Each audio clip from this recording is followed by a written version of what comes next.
lá, prova da Alesi 2018. Primeira questão.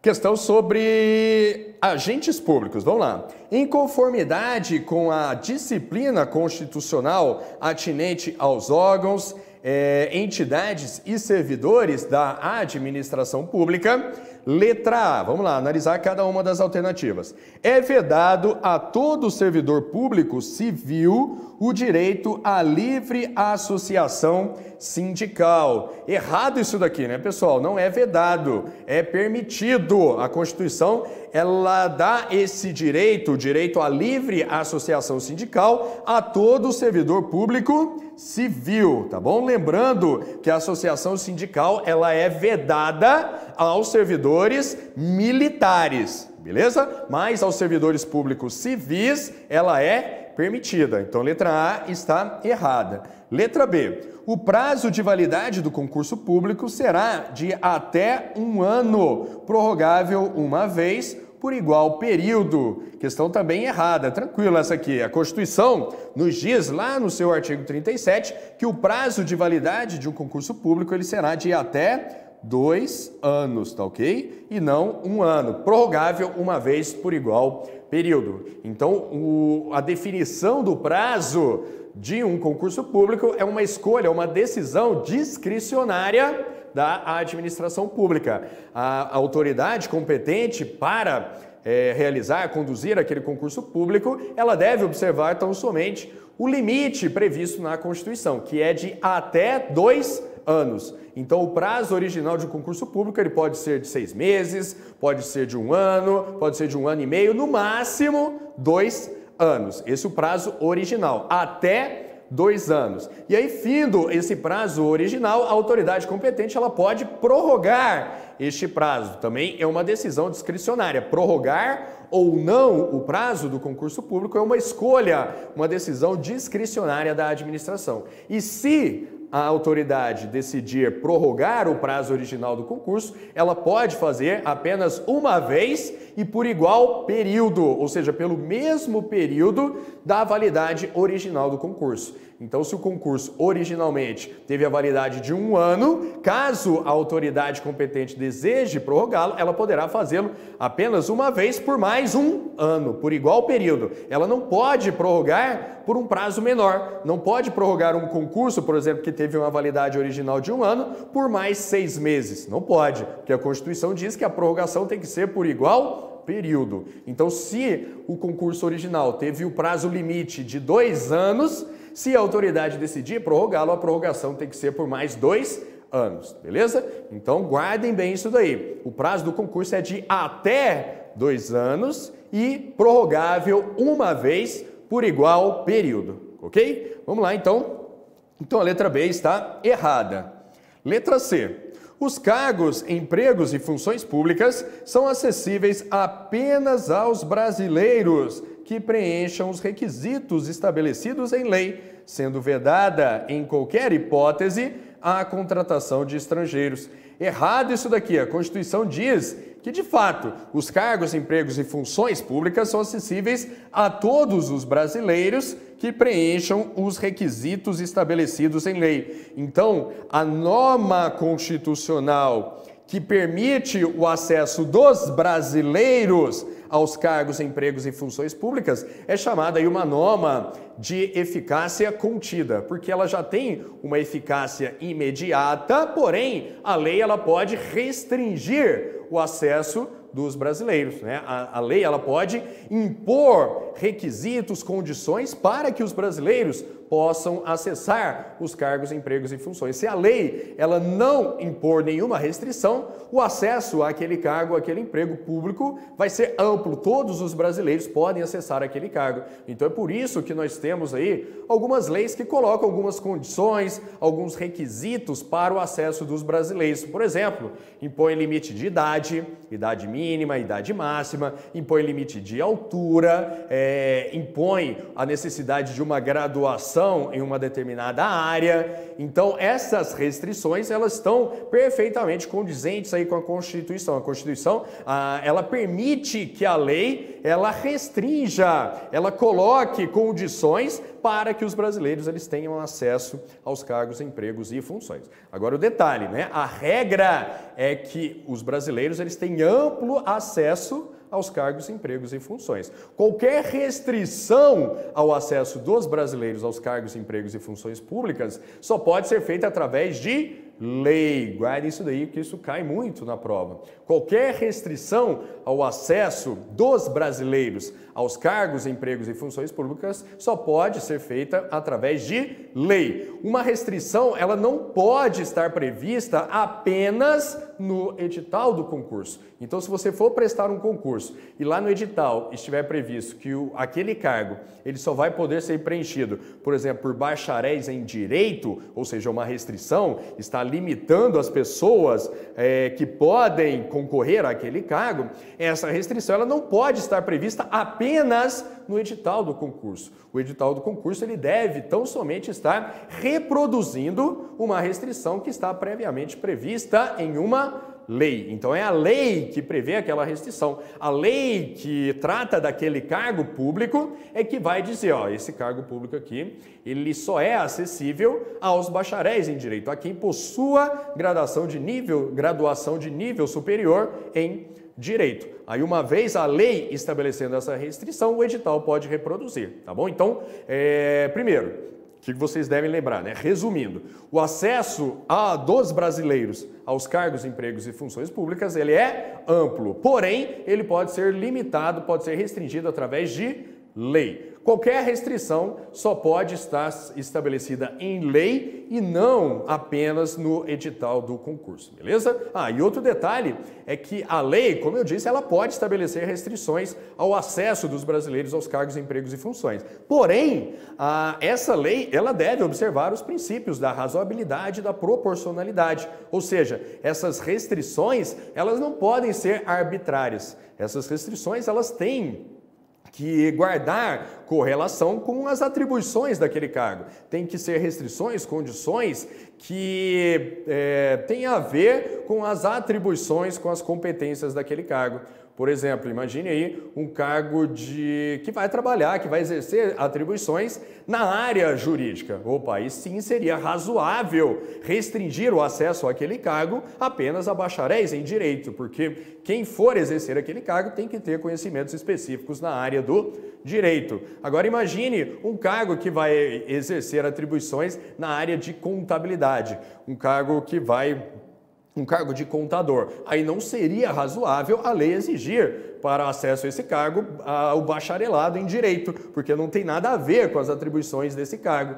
O mais ideal seria restringir o acesso a esse cargo a formados em contabilidade, tá bom? Então, as restrições, as condições, elas devem estar estabelecidas em lei, mas a lei ela também tem que observar, ao estabelecer essas condições, a razoabilidade, a proporcionalidade, a relação aí com as atribuições do cargo, tá bom? Vamos lá, voltando.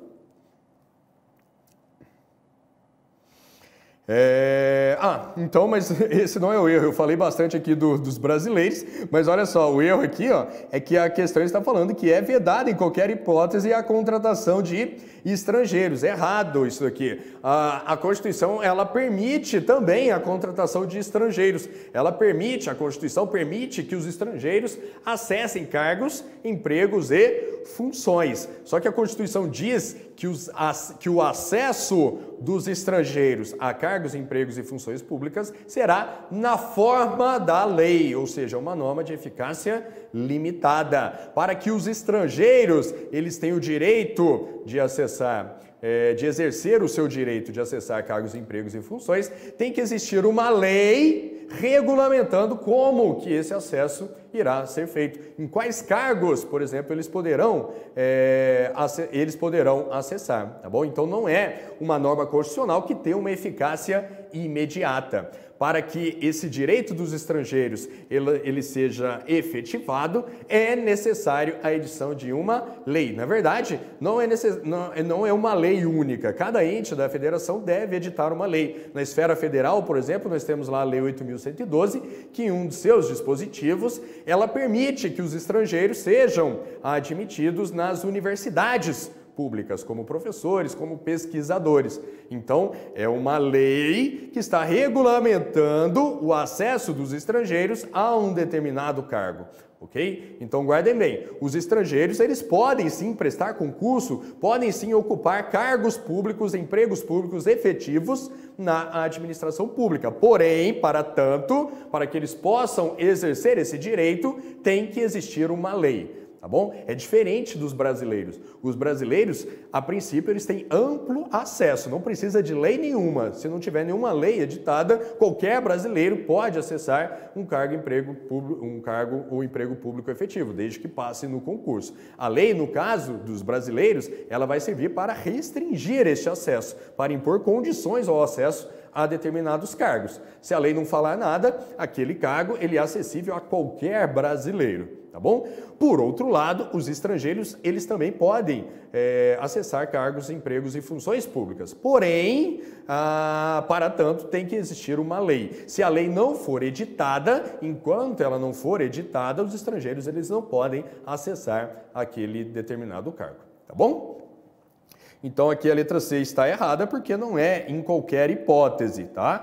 Se houver uma lei regulamentando o acesso dos estrangeiros a determinado cargo, eles podem sim acessar, porque a Constituição assim permite. Letra D. É admitida a contratação por tempo determinado para atender à necessidade temporária de excepcional interesse público, de acordo com os casos estabelecidos em lei. Exato, tá certo isso daqui. É a chamada contratação de agentes temporários, que são contratados para atender uma necessidade temporária de excepcional interesse público. Lembrando que esses agentes temporários, não é, pessoal? Eles não ocupam, agentes temporários não ocupam um cargo e nem um emprego público na administração pública. Isso como regra, tá? Eles exercem uma função pública, uma função de natureza pública que não necessariamente corresponde a um cargo ou emprego, tá bom? Os agentes temporários também é importante ressaltar que eles são contratados não através de um concurso público. A contratação de agentes temporários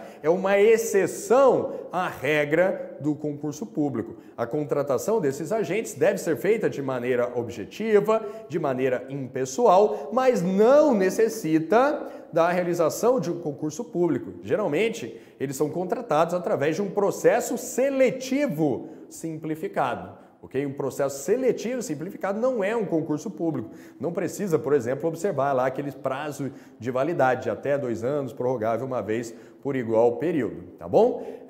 Um exemplo da contratação de agentes temporários, o exemplo clássico é a contratação daqueles recenseadores do IBGE, que são contratados ali por um determinado período para poder fazer as pesquisas necessárias à realização do censo. Eles são contratados para realizar essa tarefa e depois disso eles deixam de exercer aquela função pública. Então eles são contratados temporariamente para exercer uma atividade, para satisfazer uma necessidade excepcional, de um excepcional interesse público. Tá bom, pessoal? Então aqui a letra D está correta, ela deve ser o nosso gabarito. Vamos só confirmar aqui se a letra E está errada mesmo. Letra E. É permitida a vinculação ou equiparação de quaisquer espécies remuneratórias para efeito de remuneração de pessoal do serviço público. É errado isso daqui. Na verdade, a Constituição, ela veda a vinculação ou equiparação de quaisquer espécies remuneratórias para efeito de remuneração de pessoal do serviço público. Então não pode, por exemplo, uma lei dizer que a remuneração dos servidores da CLDF vai ser igual à remuneração dos servidores do Senado Federal, por exemplo. Porque se uma lei tiver uma previsão dessa natureza, ela estará equiparando ou vinculando a remuneração dos servidores da CLDF à remuneração dos servidores do Senado Federal. Isso não pode, isso é vedado pela Constituição. Tem que ter lá uma lei tratando especificamente das carreiras da CLDF, e essa lei ela vai dizer exatamente quanto é a remuneração dos servidores da CLDF. E essa remuneração ela não pode estar vinculada à remuneração de outros servidores. Né? Uma vinculação seria o quê? Por exemplo, se houvesse uma vinculação, toda vez que aumentasse a remuneração dos servidores do Senado Federal, automaticamente haveria o reajuste da remuneração dos servidores da CLDF, sem a necessidade de uma apreciação específica. Isso não pode, tá? A Constituição ela veda a vinculação e a equiparação de remunerações de servidores públicos, beleza? Então, o gabarito aqui na questão, de fato, é a alternativa D.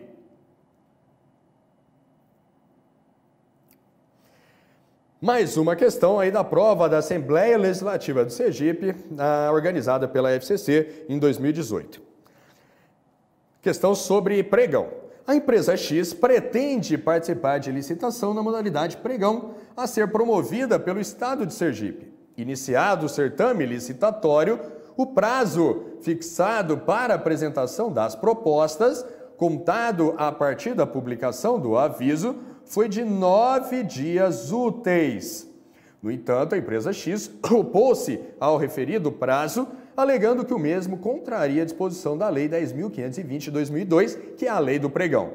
Nos termos da referida lei, o prazo fixado no citado pregão para a apresentação das propostas, contado a partir da publicação do aviso, está...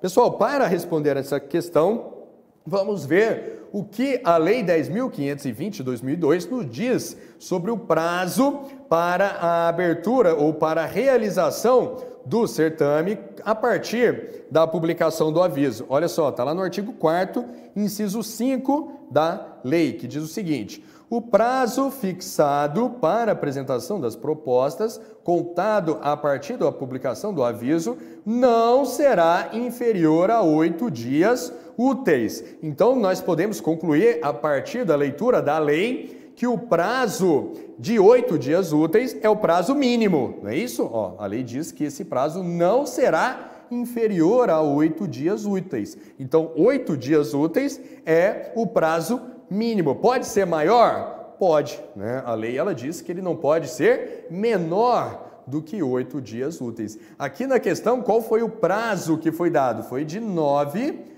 dias úteis. Então, ele está correto, né? Ele está condizente com o que prevê a lei. A lei ela diz, novamente, que o prazo não pode ser menor, não pode ser inferior a 8 dias úteis, mas pode ser maior. Esse aqui é o limite mínimo. Novamente, é uma decisão discricionária aí de quem da administração, né? Do órgão que está organizando aquele pregão.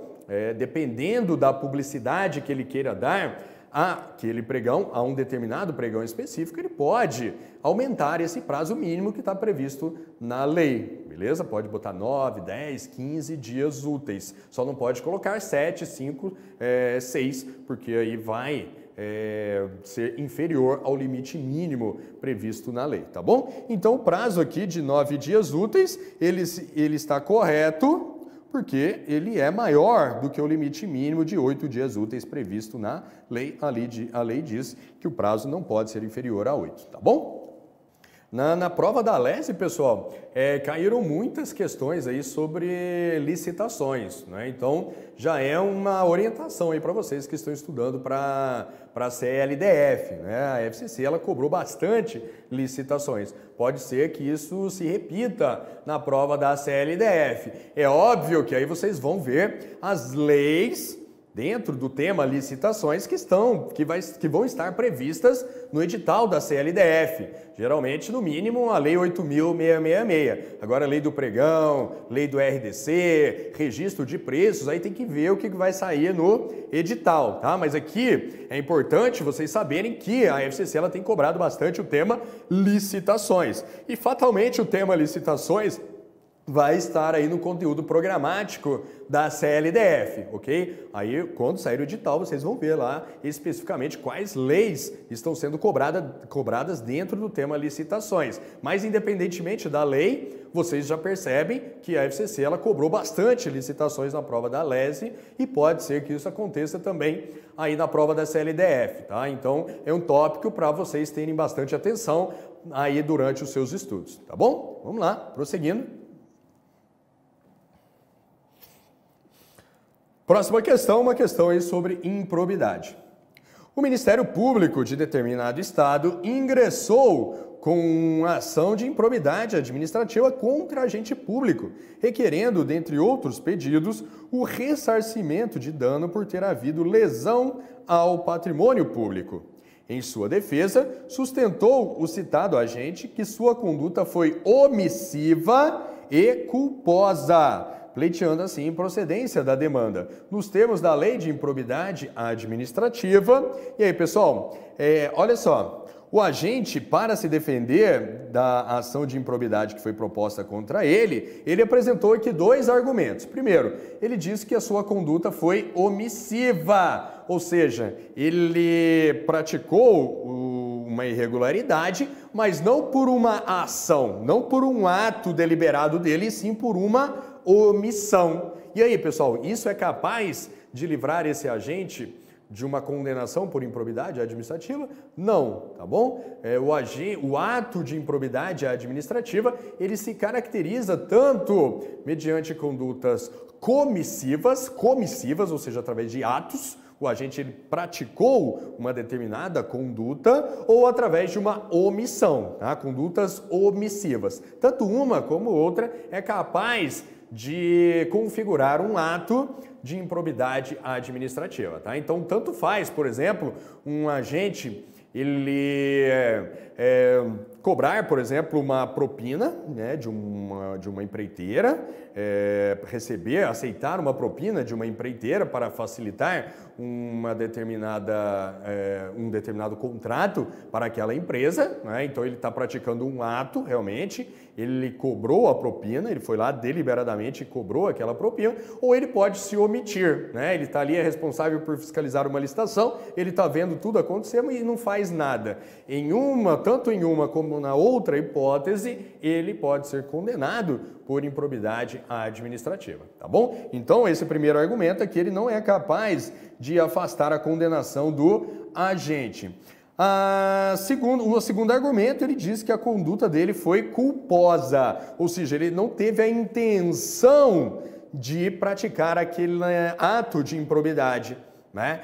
Porém, pessoal, aí a gente tem que lembrar, né? Nós temos várias modalidades, na verdade nós temos 4 espécies ou modalidades de atos de improbidade administrativa. Como regra, olha só, de fato, a Lei 8.429 exige o dolo para a caracterização do ato de improbidade, ou seja, a lei ela exige que seja demonstrada a intenção do agente em praticar aquela irregularidade, seja por ação ou por omissão. A única exceção é em relação aos atos de improbidade que causam prejuízo ao erário. Novamente, a única exceção é em relação aos atos que causam prejuízo ao erário, que admitem dolo e culpa. Então, para um agente ser condenado por improbidade administrativa, em relação da prática de um ato de improbidade que causa prejuízo ao erário, ele pode ser condenado se ficar demonstrado o seu dolo ou a sua culpa. Ou seja, ainda que o agente não tenha tido a intenção, ou seja, não tinha tido o dolo de causar aquele dano ao erário, mas se ele agiu com culpa, ou seja, se ele agiu com imperícia, com imprudência ou com negligência, ele poderá ser condenado. Agora, para as demais modalidades de ato de improbidade, improbidade, ato de improbidade que causa enriquecimento ilícito, ato de improbidade que atenta contra os princípios da administração, concessão indevida de benefício financeiro ou tributário, aí não, aí é necessário o dolo. Se não demonstrar que o agente teve a intenção de se enriquecer licitamente, de violar um princípio da administração ou de conceder um benefício tributário, financeiro ou tributário indevido, se não ficar demonstrada a intenção do agente, nesses casos, aí ele não poderá ser condenado. Tá? Então, culpa é apenas para os atos de improbidade que causam prejuízo ao erário. Aqui na questão, pessoal, olha só, o agente ele causou um dano ao patrimônio público. Então, estamos diante de um ato de improbidade que causa prejuízo ao erário. Então, aí esse argumento de que a conduta dele foi culposa não é capaz de afastar a sua responsabilidade. Porque, novamente, o detalhe é esse aqui, ó, porque é um dano, é um ato de improbidade que causou uma lesão ao patrimônio público. E ato de improbidade que causa prejuízo ao erário é o único que admite a conduta culposa, tá? Então, vamos analisar aqui cada uma das alternativas. Letra A. O ressarcimento de dano causado ao erário não pode ser pleiteado em ação de improbidade, devendo ser manejada ação autônoma para tanto, sendo imprescindível para a condenação que a conduta do agente seja dolosa e omissiva. Errado, tem dois erros aqui principais nessa alternativa. Primeiro, que o ressarcimento do dano causado ao erário, ele pode sim ser pleiteado em ação de improbidade. Lembra lá que o agente que causa, que pratica um ato de improbidade, ele pode sofrer várias sanções. Ele pode ter lá a suspensão dos seus direitos políticos, ele pode ter a perda da função pública, ele pode levar uma multa, ele pode ser proibido de contratar, de receber benefícios do poder público e, caso o seu ato de improbidade resulte em um dano ao erário, ele pode ser condenado no âmbito da ação de improbidade a ressarcir este dano, tá? Então não é necessário entrar com uma ação autônoma de ressarcimento. No âmbito da própria ação de improbidade administrativa, ele pode ser condenado a ressarcir o erário, tá bom? Esse é o primeiro erro aqui da alternativa A. O segundo erro é aquilo que eu já comentei, que para a caracterização de um ato de improbidade que causa prejuízo ao erário, não é imprescindível que a conduta seja dolosa, basta que ela seja culposa, ok? A imprescindibilidade da conduta dolosa só existe nas demais modalidades de ato de improbidade. Ato de improbidade que causa enriquecimento ilícito, que atenta contra os princípios da administração ou que concede um benefício financeiro ou tributário indevido. Beleza? Letra A errada, portanto. Letra B. A conduta omissiva afasta a obrigação de reparar o dano causado, independentemente de dolo ou culpa. Errado, ok? Errado porque aqui em qualquer modalidade, tá? Em qualquer modalidade de ato de improbidade, o agente ele pode ser condenado caso tenha agido explicitamente, ou seja, praticado uma conduta comissiva ou omissiva. Tanto por ação como por omissão, o agente ele pode ser condenado por improbidade aqui em qualquer das suas modalidades. Então, a conduta omissiva ela não afasta a obrigação de reparar o dano. Letra B errada, portanto. Letra C. A conduta culposa afasta a obrigação de reparar o dano causado, independentemente de ter sido cometida por ação ou omissão. Errado, novamente, o ato de improbidade que causa prejuízo ao erário, ele se caracteriza tanto mediante condutas culposas como dolosas. Letra C, errada. Letra D. Apenas a conduta comissiva e culposa afasta a obrigatoriedade de reparar o dano causado. Errado. Ato de improbidade que causa prejuízo ao erário, ele se caracteriza mediante condutas omissivas ou comissivas, dolosas ou culposas. Letra D, errada. Só nos restou a alternativa E, que diz o seguinte: a tese da defesa não afasta a obrigatoriedade de reparar o dano. Exato. Os dois argumentos que o agente apresentou, primeiro, que sua conduta foi omissiva e segundo, que ela foi culposa, não são suficientes para afastar a sua responsabilidade, não são suficientes para afastar a obrigatoriedade de reparar o dano causado. Gabarito, então, alternativa E. Beleza? Vamos lá, prosseguindo. Próxima questão aí da prova da Alesi 2018, mais uma questão sobre licitações. Agora aí sobre a Lei 8.666. Diz o seguinte essa questão: as empresas Y e Z pretendem participar de licitação na modalidade convite. Ambas as empresas não foram convidadas a participar do certame pela respectiva unidade administrativa. Nos termos da Lei 8.666, considerando que a empresa Y está cadastrada na correspondente especialidade objeto do certame e manifestou seu interesse em participar do convite com antecedência de 15 horas da apresentação das propostas e que a empresa Z também está cadastrada na correspondente especialidade objeto do certame e manifestou seu interesse em participar do convite com antecedência de 30 horas da apresentação das propostas, é certo que...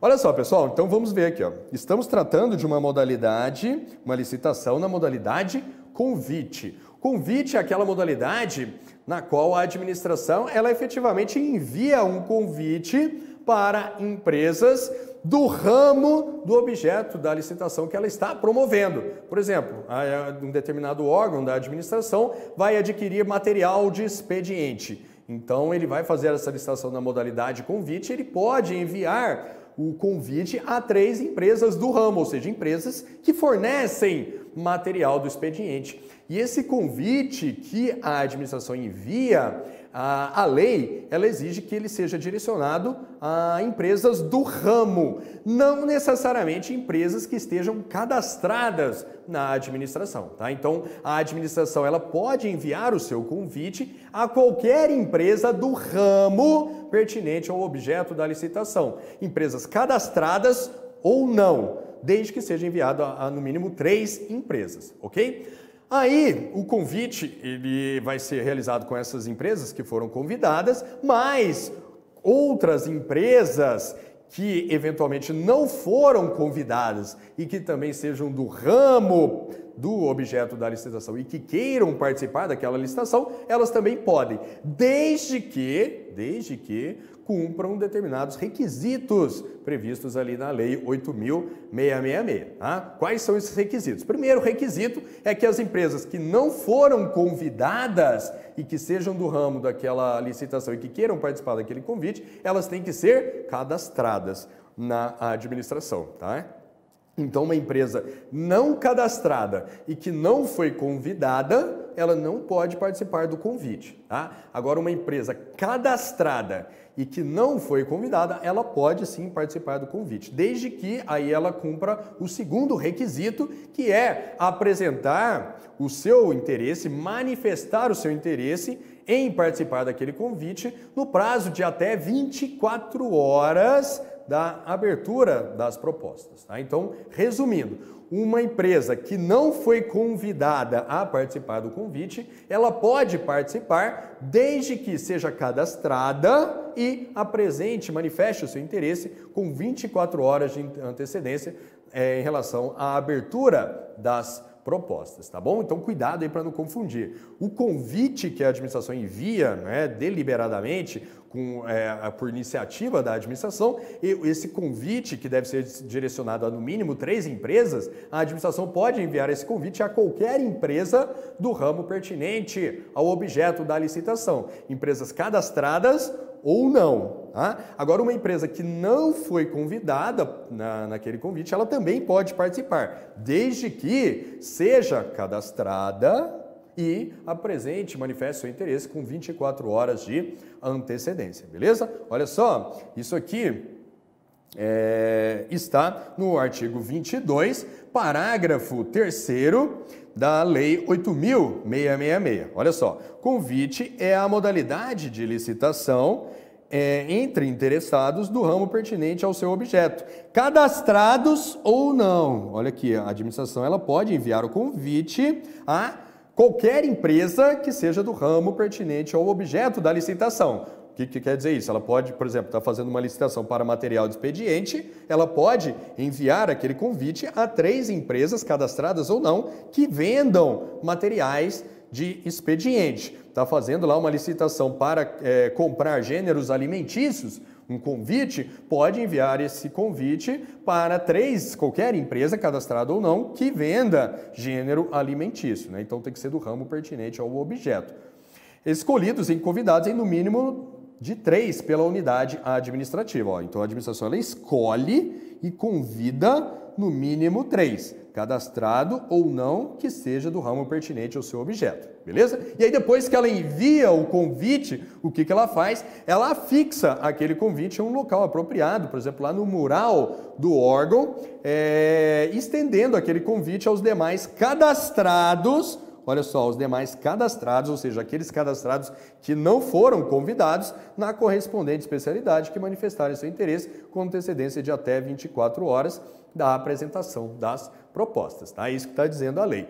Novamente, a administração, muita gente confunde isso aí. Ela manda lá o convite, entrega pessoalmente, manda pelo correio, manda um e-mail para 3 empresas do ramo pertinente, cadastrado ou não. E aí depois afixa lá, deixa público.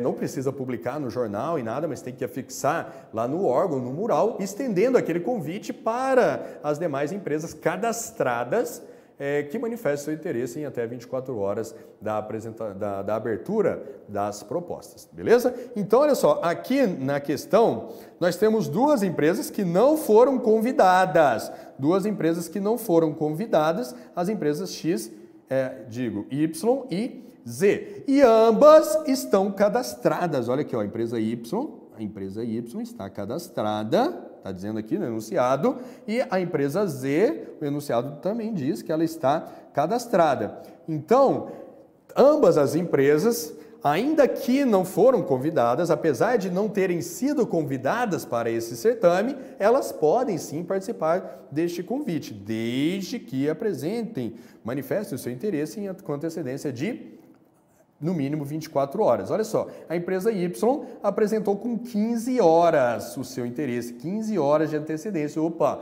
ela não cumpriu o limite, ela apresentou com menos de 24 horas. Então a empresa Y não vai poder participar ainda que esteja cadastrada, porque ela não observou a antecedência mínima prevista na lei. Já a empresa Z, que também está cadastrada, opa, ela apresentou com uma antecedência superior à mínima prevista na lei. A lei prevê 24 horas de antecedência mínima, ela apresentou com 30 horas. Então, a empresa Z, ela pode sim participar, beleza? Então, o gabarito aqui, ó, vai ser a alternativa A.